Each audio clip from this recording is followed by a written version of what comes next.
तो फिल्म की शुरुआत फ्यूचर से दिखाई जाती है, जहां अब जमीन पर बड़े बड़े सिंक होल बन गए थे और इनके अंदर फटने वाले वॉल्केनो के बाद इन्हें सिंक होल में से अजीब बड़ी बड़ी क्रिएचर्स निकलने लगे, जो इंसानों पर हमला करके उन्हें मार देती थी। थोड़े ही अरसे में दुनिया की 90% आबादी को इन क्रिएचर्स ने मार डाला, पर इंसानों को इनको मारने का कोई तरीका नहीं मिला, इसलिए इन क्रिएचर्स को रीपर का नाम दिया गया। बचे हुए कुछ इंसानों ने नोटिस किया कि ये क्रिएचर 8000 फीट की बुलंदी पर जाने से डरते हैं। ऐसा क्यों था, वजह तो ये लोग नहीं जानते थे, लेकिन इनसे बचने के लिए अब जितने भी थोड़े बहुत लोग थे वो पहाड़ियों के ऊपर जाकर बसने लगे। जरूरत के बस थोड़े सामान के साथ यहाँ जिंदगी गुजारना काफी मुश्किल हो गई थी। इन्हीं सर्वाइवर्स में था एक बच्चा हंटर भी, जो अपनी कम्युनिटी में सिर्फ एक ही बच्चा था जिसे अब अपनी जिंदगी बोर लगने लगी थी। एक दिन वो अपने ही जैसे और लोगों की मिलने की उम्मीद में पहाड़ी से नीचे चला आता है, जहाँ उन रीपर्स का खतरा था। ढूंढने पर उसे इंसान तो नहीं मिलते, लेकिन एक रीपर उसके पीछे पड़ जाता है। अपनी जान बचाने के लिए हंटर भागा जितना तेजी से वो भाग सकता था, और ठीक वक्त पर उस रीपर के हमला करने से पहले वो अपनी सेफ लाइन को क्रॉस कर गया। जान तो उसकी बच गई थी, लेकिन अभी बात उसके डैड को भी पता चल गई थी कि वो नीचे गया था, जो सुनकर उसके डैड बहुत ज्यादा परेशान हो गए और उसके डैड ने उसे समझाया कि नीचे जाना बिल्कुल सेफ नहीं। देखो, तुम्हें भागने में भी मसला होता है। यहाँ हमें पता चला कि हंटर को सांस लेने में तकलीफ होती थी और वो हर वक्त फिल्टर्स के सहारे जीता था। हंटर ने अपने डैड को एक्सप्लेन किया, बस मैं और लोगों को ढूंढना चाहता था। जवाब में उसके डैड कहते हैं, देखो हंटर, मैं तुम्हारी मॉम को खो चुका हूँ, अब मैं तुम्हें नहीं खोना चाहता। ये कहकर वो शिकार के लिए चले गए अपनी फ्रेंड केटी के साथ, जहाँ शिकार पर भी वो अपनी बेटी के लिए काफी उदास और परेशान थे। तब केटी उसे समझाते हैं, देखो वो एक बच्चा है और बच्चे हमेशा नई चीजों को जानने के लिए बेताब होते हैं, तो वे उसे थोड़ी स्पेस देनी चाहिए। ये लोग जब अपना शिकार लेकर वापस आ रहे थे तो रास्ते में इन्हें दिखाई देती है प्रोफेसर नीना। वो रीपर के शेल पर नई नई बुलेट्स बनाकर एक्सपेरिमेंट कर रही थी। कोई तो उनकी बनाई हुई बुलेट उन रीपर को मार सकती थी। 3 साल हो गए थे उन्हें इस एक्सपेरिमेंट को करते हुए, लेकिन अब तक वो नाकाम थी। रात होने पर देखने को मिला कि हंटर की तबीयत बुरी तरह बिगड़ गई, तो देखकर विल भी परेशान हो गया और फौरन उसने जाकर हंटर का फिल्टर चेंज किया, जिसके बाद उसकी तबीयत थोड़ी संभल गई। उसने देखा कि ये उसके पास लास्ट फिल्टर था और अब अगर उसे हंटर की जान बचानी थी तो उसे पहाड़ी से नीचे जाकर हॉस्पिटल से और फिल्टर्स लेकर आने थे। ये बात वो जानता था कि नीचे जाना बिल्कुल सेफ नहीं, लेकिन अपनी बेटी की जान बचाने के लिए उसके पास कोई दूसरी चॉइस भी नहीं थी। यही चीज वो जाकर प्रोफेसर नीना से डिस्कस करता है कि वो नीचे जाने वाला है और उसने नीचे जाने के लिए एक सेफ रोड भी ढूंढा है, लेकिन नीना को उसकी बात पे यकीन नहीं था, क्योंकि उसे लगता था कि नीचे कोई सेफ जोन नहीं, इसलिए वो उसकी मदद करने को इनकार कर देती है और विल अकेले ही जाने का फैसला करता है। कुछ वेपन्स लिए वो नीचे जाने के लिए तैयार ही था कि केटी भी उसके साथ आ गई, जो उसकी दोस्त थी। विल इसे साथ ले जाना तो नहीं चाहता था, लेकिन केटी उसे बताती है, मेरा तो वैसे भी इस दुनिया में कोई नहीं, अच्छा है ना मैं हंटर की जान ही बचा लूं। वेपन्स लिए वो लोग सफर पे निकल ही रहे थे कि प्रोफेसर नीना उन्हें जाते देख रही थी। आखिर उनसे भी रहा नहीं किया और उन्होंने भी विल का ग्रुप ज्वाइन कर लिया, क्योंकि वो जानती थी जो वो ऊपर रहकर नहीं कर पा रही वो नीचे अपनी लैब में जाकर कर पाएंगी। वो एक ऐसी बुलेट जरूर तैयार कर लेगी जिनसे उन रीपर्स को मारा जा सके।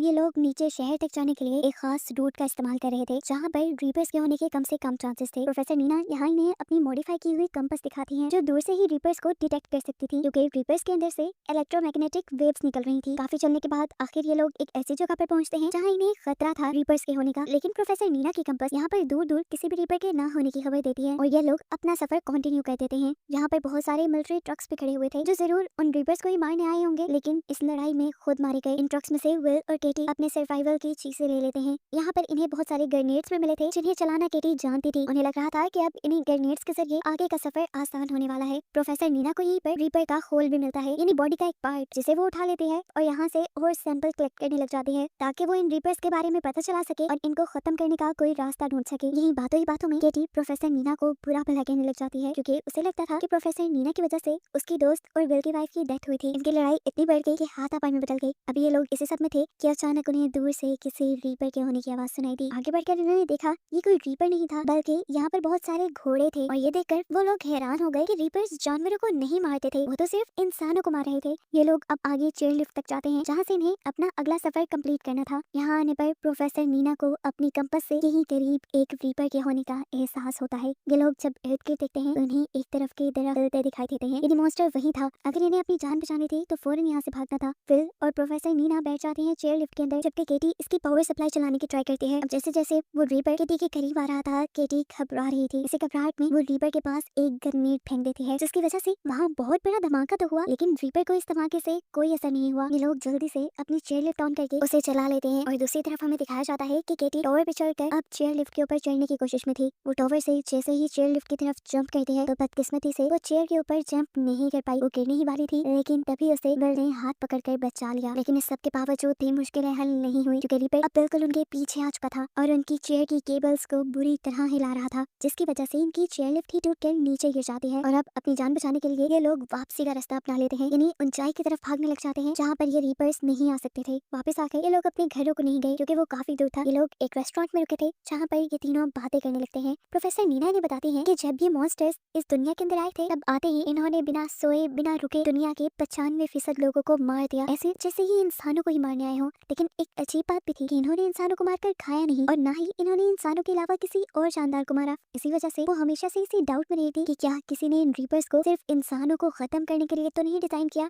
या शायद ये गॉड की तरफ से भेजे गए हों इंसानों को मारने के लिए। यही बातें करते करते केटी और प्रोफेसर नीना सो जाते हैं, जबकि विल को अपनी वाइफ के साथ बिताए कुछ लम्हे याद आने लगे, जिन लम्हों में उसने प्रोफेसर नीना के बारे में भी बात की थी। वो और प्रोफेसर नीना पार्टनर थी और विल की वाइफ हमेशा से कहा करती थी कि प्रोफेसर नीना ही वो इंसान है जो रीपर्स को मारने के लिए जरूर कोई गैजेट बना सकती है। अगली सुबह हम देखते हैं ये तीनों अपने मिशन पे निकल गए थे। इन्हें अपनी जरूरत का सामान इकट्ठा करने के लिए नीचे शहर की तरफ जाने के लिए बढ़ गए थे। इस टाइम ये लोग एक टनल के जरिए से होते जा रहे थे। आधी टनल तो हाई एल्टीट्यूड पे थी, यानी 8000 फीट की बुलंदी पर थी, जहाँ पर ये रीपर्स नहीं आ सकते थे। लेकिन बाकी आधी टनल का हिस्सा बिल्कुल नीचे की तरफ था, जहाँ पे रीपर्स के होने का खतरा था। इस सब के बावजूद भी ये लोग इस टनल के अंदर बढ़ते रहते हैं। यहाँ पर विल ने प्रोफेसर नीना को ये नहीं बताया था कि उसकी ये कंपास अंडरग्राउंड नहीं चलेगी। काफी घंटों के सफर के बाद इन्हें एक बुरी खबर ये पता चलती है कि टनल की दूसरी एंट्रेंस तो बंद थी। अब इन्हें यहाँ से दूसरी टनल का रास्ता लेना था। इतने घंटों का सफर दोबारा करते तो थक जाते। यहाँ पर एक शॉर्टकट भी था जो छोटी छोटी स्टेयर्स से होकर जाता था। ये लोग उसे इस्तेमाल करने का डिसाइड करते हैं, लेकिन क्योंकि काफी ऐसे से ये भी बंद थी तो यहाँ पर बहुत सी चिमगादड़ें थी, बैट्स थी जो इनके ऊपर हमला करती हैं, लेकिन ये लोग बच जाते हैं। फाइनली अब ये लोग एक दूसरी टनल में तो पहुंच जाते हैं, लेकिन यहाँ पर आना इनके लिए बिल्कुल भी अच्छा साबित नहीं हुआ, क्योंकि यहाँ पर पहले से ही एक रीपर मौजूद था जो जैसे बस इनका इंतजार ही कर रहा था। ये लोग जल्दी से अपने हेड्स पे लगी हुई लाइट को कवर कर चुके थे ताकि रीपर इन्हें सेंस ना कर पाए, लेकिन फिर भी रीपर ने इन्हें सेंस कर लिया था, जिससे बचने के लिए ये लोग अब टनल की दूसरी तरफ से भागने लग जाते हैं। और भागते हुए आगे आके थोड़ी ही दूरी पर केटी ने एक ग्रेनेड भी ब्लास्ट कर दिया था, जिससे वो जानती थी कि रीपर तो नहीं मरेगा, लेकिन हाँ उसकी स्पीड थोड़ी कम हो जाएगी उन तक पहुंचने की। और ऐसा करने में वो कुछ % कामयाब हो भी गई थी, लेकिन अब भी रीपर उनके पीछे पीछे था। इसमें इत्पा पीछे मुड़कर विल भी उनके ऊपर गोलियां चलाकर उन्हें रोकने की कोशिश करता है, लेकिन कोई भी गोली रीपर के ऊपर असर नहीं कर रही थी। किस्मत इनकी अच्छी थी कि इन्हें इसी टनल के अंदर एक छोटा सा और गार मिल गया, जिसके अंदर ये तीनों चले जाते हैं। इसी गार के अंदर रीपर भी अपनी जलती हुई टेल को इनके मुंह के बिल्कुल करीब कर लेता है, जिससे इनके सांस खुश्क हो गए थे। लेकिन विल ने यहाँ पर भी सेहाना दिखाई और माचिस जलाकर दूसरी तरफ फेंक दी, जिससे रीपर रोशनी को दूसरी तरफ देखकर डिस्ट्रैक्ट हो गया। अब ये लोग इसी गार की दूसरी तरफ से रास्ता बनाते हुए यहाँ से बाहर निकलने की कोशिश करते हैं, लेकिन एक और मर्तबा रीपर इसी गार के अंदर अपनी टेल डालकर विल के ऊपर हमला करने की कोशिश करता है, क्योंकि वो पीछे था। लेकिन किसी तरह विल इस हमले से बच गया। केटी सबसे आगे आगे थी। जल्दबाजी में वो एक ऐसी टनल के अंदर चली जाती है जहाँ पर एक और रीपर मौजूद था, और इस मर्तबा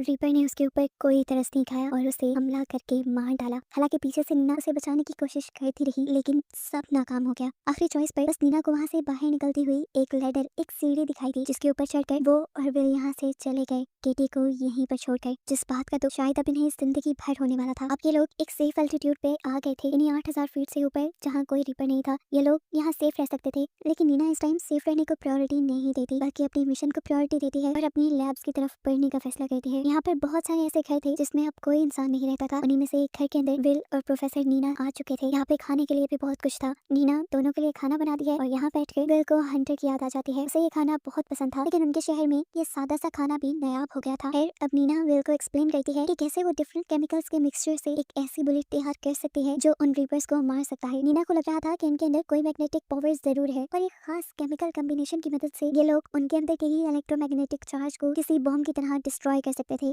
जिससे उन रीपर्स के मर जाने का 90% तक चांस है। विल को उसकी बातों पे बिल्कुल यकीन नहीं था, और अब विल को तो इस बात पे भी यकीन नहीं आ रहा था कि नीना की फ्रेंड यानी विल की वाइफ वो नीना की इस थ्योरी पे बिलीव करती थी। खैर अगले दिन ये लोग लैब की तरफ बढ़ जाते हैं। पहला स्टॉप यहाँ पर विल ने एक हॉस्पिटल के पास किया था, जहाँ से उसे हंटर की मेडिसिन और फिल्टर्स लेने थे। गन लिए वो आगे बढ़े थे, क्योंकि जानते थे कहीं ना कहीं से इनका सामना रीपर से हो सकता है। लेकिन अभी तक प्रोफेसर नीना की कंपास ने इन्हें किसी भी मॉन्स्टर के यहाँ होने का इशारा नहीं दिया था। फाइनली विल को भी हंटर की मेडिसिन मिल जाती है, जिसका वो स्टॉक अपने बैग में रख लेता है, जितना वो रख सकता था। इसके बाद ये लोग तेजी से यहाँ से भागने वाले थे, लेकिन तभी उन्हें एहसास हुआ कि इस हॉस्पिटल के अंदर कोई रीपर छुपा हुआ है, जिसे नीना के कंपास ने डिटेक्ट इसलिए नहीं किया था क्योंकि वो कंपास अब खराब हो चुका था। ये लोग तेजी से उससे बचकर भागने की कोशिश करते हैं, लेकिन वो रीपर वॉल्स तोड़ते हुए इनके ऊपर हमला करने लग जाता है। यहाँ तक कि उसने तो अपने टेंटिकल की मदद से विल को कैद भी कर लिया था। यहाँ पर प्रोफेसर नीना बहुत ही होशियारी से पास पड़े फायर बॉक्स में से एक्स निकालकर उस रीपर की टेल के ऊपर हमला कर देती है, जिसकी वजह से रीपर विल को छोड़ देता है। अब इन्हें फौरन यहाँ से भागना था, लेकिन भागने से पहले नीना यहाँ के सारे ऑक्सीजन सिलेंडर खोल चुकी थी, जिसकी वजह से वहाँ पर फॉग पैदा हो जाए और रीपर्स को वो लोग नजर ना आए। ये आइडिया भी अच्छा था, लेकिन विल के दिमाग में जो आइडिया था वो इससे भी ज्यादा कमाल का था। विल एक ऑक्सीजन टैंक के ऊपर शूट कर देता है, जिससे वहाँ पे बहुत बड़ा एक्सप्लोजन हुआ था और प्रेशर से वो रीपर उड़कर इस बिल्डिंग से बाहर जा चुका था।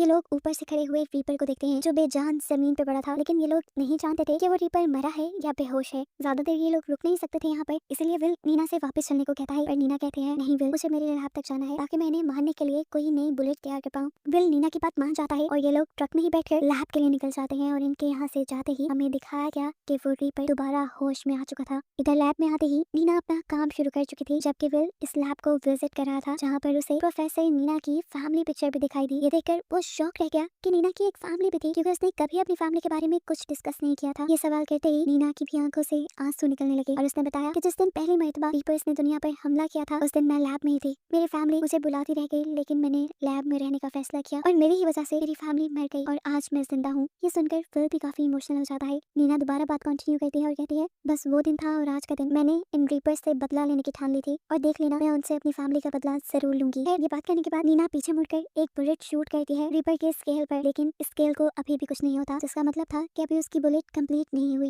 ये देखकर वो विल से कहते हैं तुम जाओ अपने बेटे के पास वापस चले जाओ, मैं यहाँ पर तब तक रुकूंगी जब तक मुझे कोई सोल्यूशन ना मिल जाए, जब तक मैं कोई नई बुलेट ना बना लूं। विल भी नीना की बात मानते हुए यहाँ से चला जाता है, क्योंकि हंटर को उसके पास मौजूद मेडिसिन की ज्यादा जरूरत थी, जबकि नीना बुलेट्स बनाने में इतनी ज्यादा बिजी हो जाती है कि उसे एहसास ही नहीं होता कब उसके लैब में एक रीपर आ जाता है। रीपर की आवाज सुनते ही उसने आंखें बंद कर ली और आंखें बंद करते ही उसे ख्याल आया कि उसने कुछ केमिकल कंपोजिशन तो ट्राई ही नहीं किए जो सच में काम कर सकते थे। ये ख्याल आते ही वो जल्दी से केमिकल्स मिक्स करते हुए एक नई बुलेट बनाने लगी, जबकि यहाँ रोड पे हमें दिखाया गया कि विल बहुत ही तेजी से ऊपर अपने टाउन की तरफ जाने की कोशिश में था, लेकिन तभी उसकी कार का एक पत्थर से टकराकर एक्सीडेंट हो गया और इस एक्सीडेंट की वजह से वो बेहोश हो गया। कुछ देर बाद जब उसे होश आया तो उसके करीब से भी एक रीपर की, एक मॉन्स्टर की आवाज आ रही थी। उसे अपनी जान बचाने के लिए जल्द से जल्द यहाँ से निकलना था। कार वो सीधी कर नहीं सकता था, इसलिए वो कार के फ्रंट मिरर को तोड़ते हुए कार से बाहर निकल आता है और रीपर से बचकर ऊपर की तरफ भागने की कोशिश में लग जाता है, लेकिन इस मर्तबा शायद उसकी ये कोशिश नाकाम हो जाती, क्योंकि रीपर बिल्कुल उसके करीब था। इससे पहले कि रीपर उसके ऊपर हमला करता, विल को गोली की आवाज सुनाई देती है और सरप्राइजिंगली इस मर्तबा नई बुलेट से वो रीपर मर भी जाता है। गोली चलाने वाली और कोई नहीं बल्कि नीना ही, जिसने अपने नए एक्सपेरिमेंट से एक ऐसी बुलेट बना ली थी जो रीपर्स को मार सकती थी। उसने अपने पास मौजूद भी रीपर को इसी बुलेट से मारा था और अब वो विल को बचाने के लिए भी ठीक टाइम पर पहुंच गई थी। जब वो रीपर मरा था तो वाकई वहाँ पे एक बहुत बड़ा एक्सप्लोजन हुआ था, एक धमाका हुआ था, जिसका मतलब था कि नीना ठीक थी। इन रीपर्स के अंदर कोई इलेक्ट्रिक चार्ज था, जिन चार्ज में इलेक्ट्रिक कॉम्बिनेशन मिलने की वजह से वो ब्लास्ट हो गए। अब नीना और विल ने जब पास जाकर इस मरे हुए रीपर को देखा तो इन्हें मालूम हुआ कि ये रीपर कोई जानवर नहीं थे, कोई क्रिएचर नहीं थे, बल्कि ये रोबोट मॉन्स्टर्स थे जिन्हें बनाया गया था। जरूर किसी ने इन्हें सिर्फ इंसानों को मारने के लिए ही बनाया था। और ये बात समझते ही ये लोग शॉक हो जाते हैं। विल अभी भी कंफ्यूज था ये जानकर कि आखिर कौन हो सकता है जो इंसानों को मारने के लिए इतने सारे मॉन्स्टर्स को भेजे। नीना जवाब देती है एलियंस, या एलियंस के भेजे गए मॉन्स्टर रोबोट्स हैं। नीना ने विल को ये भी एक्सप्लेन किया कि ये 8000 फीट की बुलंदी पे इसलिए नहीं आ सकते क्योंकि इनकी प्रोग्रामिंग में कोई गड़बड़ हो गई होगी, जिसकी वजह से हाई एल्टीट्यूड पे ये लोग फंक्शन नहीं कर पाते होंगे। फाइनली नीना अपनी बनाई हुई बुलेट से अपने रास्ते में आने वाले सारे रीपर्स को मारते हुए पहुंच जाती है अपने कैंप तक, जहाँ आज वो बहुत ज्यादा खुश थी क्योंकि उसने अपने दुश्मनों को मारने के लिए एक रास्ता खोज लिया था। वो यहाँ अपना एक पायरेट फ्लैग रेस कहती है, जिससे सभी लोगों को पता चल जाता है कि उन लोगों ने रीपर्स को मारने का कोई तरीका निकाल लिया है। सभी सर्वाइवर्स रीपर्स के साथ उनकी इस जंग के लिए तैयारी में लग जाते हैं और नीना के बताए फॉर्मूला से बहुत सारी बुलेट्स बनाते हैं, जिसमें से एक बुलेट पर इन्होंने केटी का नाम लिखा था, क्योंकि नीना को लैब तक ले जाने की करेज कहीं ना कहीं उसे केटी नहीं दी थी, इसलिए इसका क्रेडिट केटी को तो जाता ही था। बहुत सारी बुलेट्स बनाने के बाद ये सर्वाइवर्स अब रीपर्स के साथ अपनी जंग में लग जाते हैं और जितना हो सकता था ये लोग रीपर्स को मारते हुए अपनी जगह को वापस लेना शुरू कर देते हैं। जबकि यहाँ दिखाया जाता है कि नीना अभी तक उस रीपर की बॉडी को स्टडी कर रही थी, जहाँ पर आज उससे मिलने के लिए विल भी आया। ये लोग टेलीस्कोप लगाए आसमान की तरफ देख रहे थे, जहाँ पर नीना को 3 बड़ी बड़ी स्पेसशिप आसमान से जमीन पर आते हुए दिखाई देती हैं, जिसका मतलब था कि इन्होंने जिन रीपर्स को मारा था उनके बारे में एलियंस को खबर हो गई थी और एलियंस अब इनसे एक पूरी जंग के लिए तैयार होकर आए थे। आगे अब क्या होने वाला था, इसी मिस्ट्री के साथ ये मूवी यहीं पर खत्म